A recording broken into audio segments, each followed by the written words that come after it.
Greetings all, this is Hairy Nick. And this is a less hairy Justin. And we have heard you. Justin, the documents are being signed. You are now senior loop. The community has spoken. It's happening.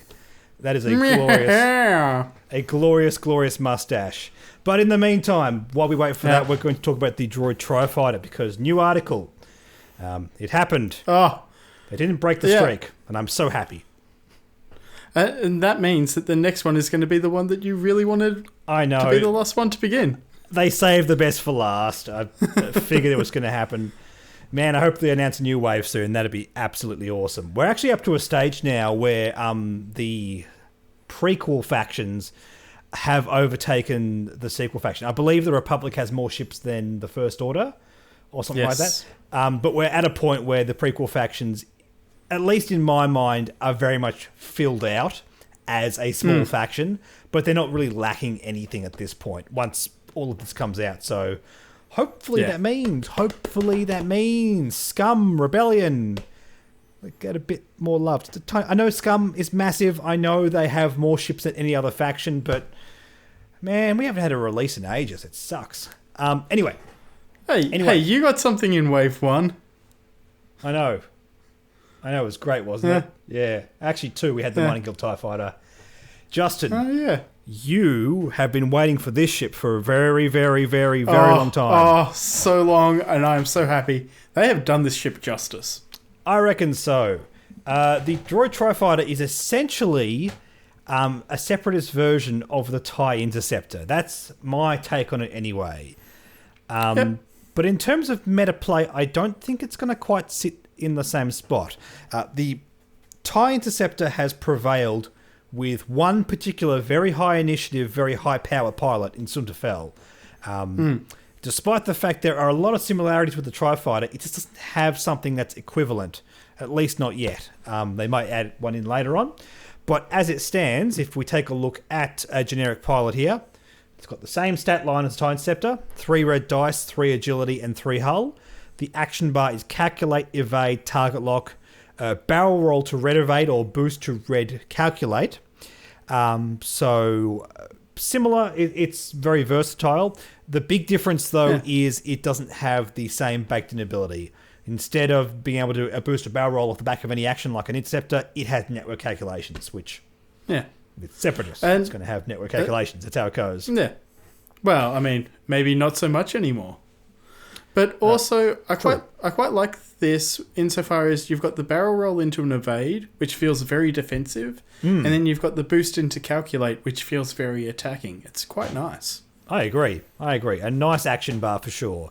Again, not quite as good as the Interceptor, but I think that's okay. Network calculations on an ace platform is very interesting to me. The versatility that grants a swarm is one thing, but putting that on an ace feels like it's going to have a lot of flexibility in the way it attacks and defends.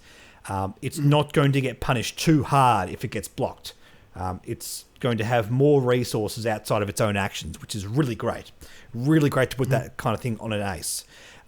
Speaking of which, if we're still going to make the comparison with the TIE Interceptor, the dial is very, very similar. It doesn't have like all the 3s are blue, I believe, on the Interceptor. It's all the 3s or all the 2s.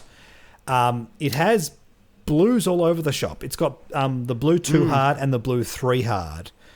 And 1-speed Talon rolls. Yeah. So aggressive. The B-Wing has 1-speed Talon rolls, and that's a knife fighter. So to put that on an ace platform, it's very interesting. Like, what I'm saying is, I don't think it's better or worse than a TIE Interceptor. I think it's probably a tad weaker, but overall is going to fill that same kind of role. I feel like by themselves, if you had one Trifighter against one Interceptor, the Interceptor would win. Big time. But if you had multiple Trifighters against multiple Interceptors, I feel like the Trifighter might be able to edge it out. 3v3, absolutely. Completely agree. Because of network calculations, because of some of these pilot abilities, I absolutely 100% agree. Speaking of which, generics, Initiative 1, Initiative 3, it's a droid. It's what the droids do. Moving on. We have some unique or semi-unique pilots. First of all, we have DIS 347 at Initiative 3. Yeah, new phone, who dis? New phone, who dis indeed. At the start of the engagement phase, you may acquire a lock on an object at range 1 to 3 that has a friendly lock, which is a nice ability to have alongside these gunships because they like extra friendly locks. Yeah. Seems like a great one-off to go alongside those. It's interesting seeing some of these droid gunship lists. They usually run three, two gunships and hyenas. So 2 gunships, 2 hyenas, and 1 of these instead. Seems pretty tight. Yeah. It'll definitely be able to hold its own with that list, and also, you just have a more dedicated attacker. Yeah, I like having an ace alongside some really heavy hitters. Not so much alpha strikers. I feel like gunships are a bit better at, flying into the late game. But just really, really solid. Also interesting, gunships can take calculates and DIS 347 can spend them, but it can also give the gunships target lock. So there's a big handshake going on between those 2 platforms, which seems really, really good. I don't think this is going to be necessarily fantastic alongside anything else in particular. I guess you could put a missile on it. We know this is going to have a missile slot because of a card we're about to talk about. But maybe you run this alongside some gunships. Put a missile on this as well as having that kind of synergy between the gunships. I think so. Yeah, flexibility. Yeah. I like that. Next pilot, Initiative 4 DIS T81. Yeah, old phone, who dat? Old phone, who dat? That's right, because we saw this one already. In the bin with it. Yes. Watch the previous video if you want to talk about this. Fearsome Predator, Initiative 3. That's what you're talking about. That's right, a 3-pip, meaning you can have up to 3 of these in one squad. Set up after placing forces, assign a fearful prey condition to 1 enemy ship, which by the way is unique. So even if you're running 3 of them, you can't run 3 fearful preys. After you defend against an enemy fearsome predator, if you did not spend at least 1 green token during the attack, gain 1 strain token. Now, I've spoken about how I don't generally like FFG just tacking on strain to weird effects like this. I really like this. I really like this one. It works particularly well on this because you are rewarded for hammering a platform with 1 particular pilot. And I think having a look at Fearsome Predator, I like the idea of running all 3 of them. I think it's a no-brainer because you're going to attack all 3 in a row. So there's a great chance of getting a bonus off of those extra strain tokens. You could stack them. That is possible. You could chain them together. You could strain with the first one, attack, and then strain with the second one and do it over and over again. If your opponent only has 1 green token, hitting it with 3 of your ships, you're way more likely to proc this attack. And I think if it's possible, 3 of these with 4 Vulture Droids could be a pretty fearsome list. It could be very, very powerful. Potentially 4 Vultures, Initiative 3. Might be a bit hard to squeeze that in points-wise. I'm sort of picturing this roughly the same relationship. TIE Fighter to TIE Interceptor, Vulture to Trifighter. It just fits. It just fits. We might fit the missile that we're about to have a look at, Justin. Indeed. Regardless, very, very interesting. Even if this is flown alongside gunships or hyenas or something with ordnance could even be worthwhile. I don't think it's the best thing to run against ordnance. I think swarms is the more interesting archetype. I think this, instead of a Belbalub, it's interesting. You're running this at the expense of a tactical relay, and maybe that's just way too valuable, but I don't know. I like a good offensive game plan, Justin. It's my way of playing X-Wing. One final pilot, we have the Flak Arpok. Flak Arpok prototype. Max 2 of Initiative 5. During the system phase, you may spend your lock on a ship to look at that ship's dial. This is so weird. I don't know. I don't know, man. It's so weird. We were talking about this earlier. I suggested it was sort of almost like Obi-Wan with sense. Mm-hmm. But at the same time... Mm-hmm. Sure. Yeah. like 2 pips on this is... It's odd. It's also odd at Initiative 5. I mean, Initiative 5, obviously always relevant. Like, a lot of the best pilots in the game are Initiative 5.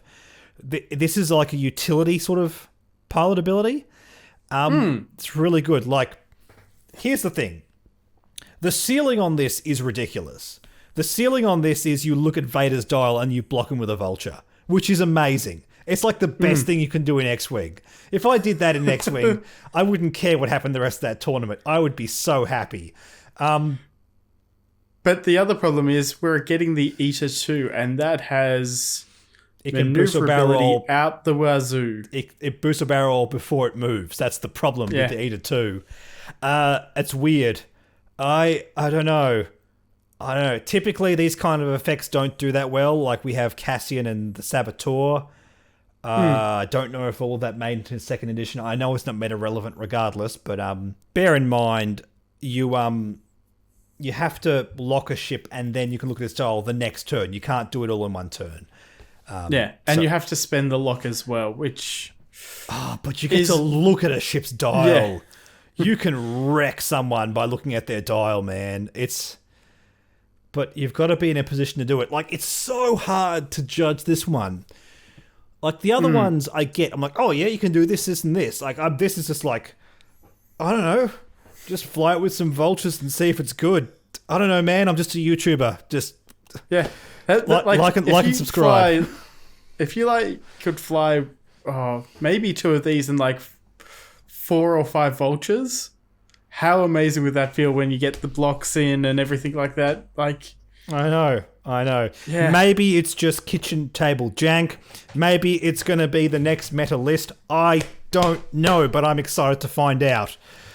I'm looking forward to the Hangar Bay episode where we introduce this because I think people are going to have fun with this one. Big time. All right, let's have a look at some new upgrade cards. Hey, the XX23S thread tracers. This thing's hardcore. It's got X's at the start. I know. That's right. Vin Diesel all up in this. So this is weird. Oh, this is so weird. So this is a card from 1st edition, for those of you who are newer to the game. It was interesting in 1st edition, although it didn't see much meta play. Even the list it did see meta play on, it was a card that was free because of certain other upgrades in the game. 1st edition with costing was crazy. Completely balked. And it wasn't something that really did much. It's cool to have as an option. Before I talk anymore, I'm going to talk about what this actually does. It's a 3 red dice attack, range 1 to 3, no dice bonuses, 2 charges. So off this, you get 2 different attacks. You need a focus, calculate, or target lock. After you attack and it hits, each friendly ship at range 1 to 3 of the defender may acquire a lock on the defender, then cancel all dice results. i.e., you don't do any damage. It never does any damage. But you get to... Instead, you get the locks. You spam locks onto it. Yeah. Now, with the old one, it was only range 1 to 2. Correct. And it was only a one-off use. And it was only focus, which... Focus calculate. I mean, there was no calculate in 1st edition, so... It's basically the equivalent of tacking on target lock on the old one. So, yes, it is better before we look at costing. It's really hard to judge what this is going to do because the first one wasn't that fantastic. However, 1.0 got really busted towards the end. It's a really good effect. It's a really powerful effect. It's still on, apart from everything on the card, it's a lot more flexible. It's a lot more doable. It still costs you an attack. You have to appreciate that. At the same time, swarms are so more prevalent in the meta now than what it used to be in 1.0. That's right. So you're not going to tack it onto something that doesn't care about it. It has to be capitalized on. You have to get a lot of ships alongside it. It's interesting alongside TIE fighters or Nantex because they can't take target locks. You need a lot of ships to capitalize off this. Yes, you can fly it in like a 3 or 4 of Ace build because They like target locks as well. It's not terrible with aces. Just temper your expectations of this one because it costs you an attack. Even if you can get like 3 or 4 target locks out of it, you're still 1 attack down. It's still big. It's still a big part of this game, unfortunately. I know, Justin. I can see it in your eyes. You're doing this. I'm just looking at this going, I am senor looping over this. Senor looping over this. Well, look, I recommend you give it a go. Like, I don't think it's going to cost significantly more or even more than the old one. It could still be 2 points. The old one was 1 point, but relatively speaking, 1.0 is 2 points and 2.0. And that'd be fine. Like, I honestly don't think that's going to break it. Very curious to see if it does anything meta-wise. I'm worried if it does do something meta-wise, it'll be broken. Like, I don't think there's any in-between with this card, but we'll see. It's interesting. It's obviously more powerful. I just don't think that's enough to sort of make it super dumb or scary. We get a copy of Discord Missile and Fire Control System in this pack. Fire Control System very relevant on the ship, so I'm glad to see that. Let's have a look at the flip configuration card. So, Intercept Booster attached. Now, we previously saw this.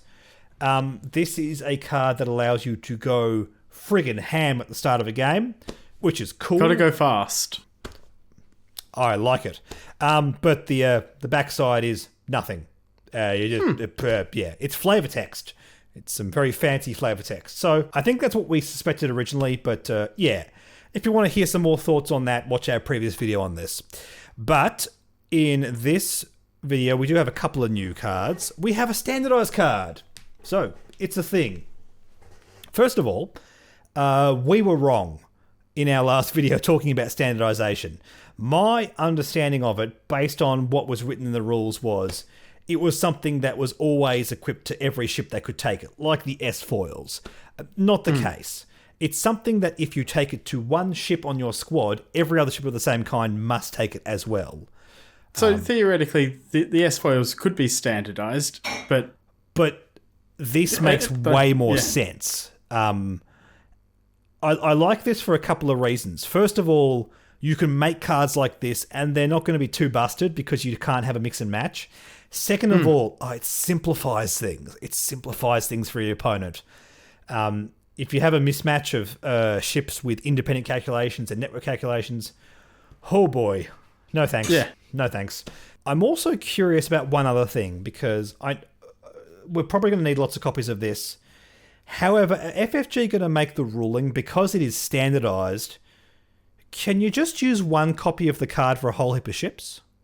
That'd be nice. Basically, we need card packs. We do. Look, if it's a case of we need lots of copies of this, which could very well be the case, you get 2 of them in this pack. I think at a minimum, you're going to need 4 for most situations. But we need that card pack because, hey, look, generic cards doing good things. Let's get a card pack for it. In any case, let's talk about the actual card. So this actually replaces network calculations, and it must go onto a ship with network calculations. Vultures, Hyenas, Trifighters. And it gives it independent calculations, which basically says if you do a calculate, you can make it a red calculate to get 2 calculate tokens instead of 1.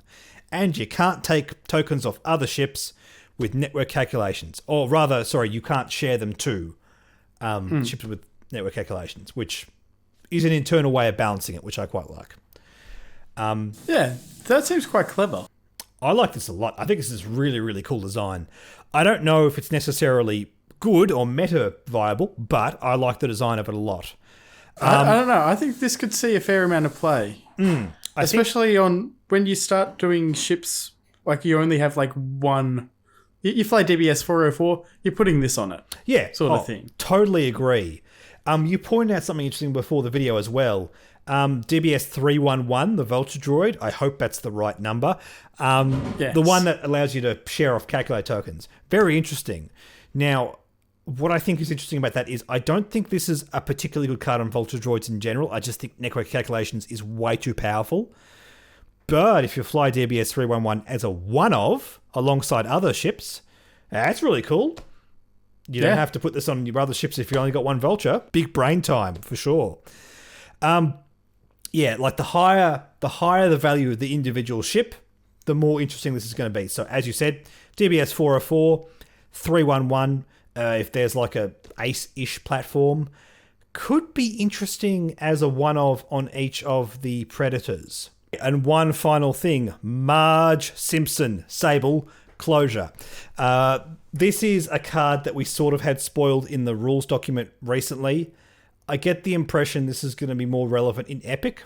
Nonetheless, it says, small or medium ship, after you fully execute a maneuver, if you move through an obstacle, structure, or huge ship, or if you deployed, you may choose one enemy ship in your forward arc at range 1 to 2. That ship gains a strain token. So out of all of those things, the collection of those things are more likely to happen in Epic. In the standard game, you can move through an obstacle or you can be deployed. But at the same time, is it really worth doing this kind of stuff for a strain token if you land in the right spot? Like in Epic, you move through a huge ship or you go through a structure. I assume structure is going to be something to do with Epic. It might not be. It might be a standard thing. Not only that, if you've got the Gazanti. Yeah, exactly right. Lots of deploying going on in Epic. So, yeah, that's what I think. I think the ability is a bit narrow. Giving ship strain tokens are pretty cool. I don't see this being really realistic and standard. That's just... I do like the name, though, harkening back to the Clone Wars, where Ahsoka actually comes up with this maneuver. Indeed. And Thrawn uses it later on. Indeed. Yeah, it's cool. It's very, very cool. That's my thoughts on that one. Nice art, too. Yeah. Lots of nice art in this pack. That would be the final thing. Oh, yeah, here's the original spread that we saw from Gen Con. So, actually, 7 upgrade cards. Whoa! We know what they all do now. So, the pack is completely spoiled, apart from the points. Yeah, it's very interesting. Very interesting indeed. I think the biggest challenge of this ship is fitting in points-wise into the Separatist. It's very competitive at that points band. We're talking like around Hyena, sort of Belbalub levels. That's really hard to crack. This is all stuff that's meta viable. So we'll have to see what this ship does. Yes, I know the Nantex. They're going to fix it. It's not worth worrying about that kind of stuff. But if we put that to one side, yeah, still very competitive and still something that they have to sort of squeeze into the faction and all that kind of stuff. But very cool nonetheless. It will get there. In the meantime, Justin, thank you so much for joining me. Fingers crossed. New wave spoiled soon. In fact, next week, Slave 1. Week after that, New Wave. How good would that be? With just 2 ships. The Gauntlet Fighter and the Razor Crest. Just all scum. all the time. And all the card pack. There we go. We have spoken. Sensor Boy and Senior Loop have spoken. In the meantime, do not forget, like, subscribe, comments, all that kind of stuff. We're still running our Hangar Bay videos. We're going to do one, I believe the Droid gunship will be our next video, and then the G-Class after that. Also, social media and the Patreon link down below in the description. With all that in mind, Justin and I will catch you in the next video. Bye.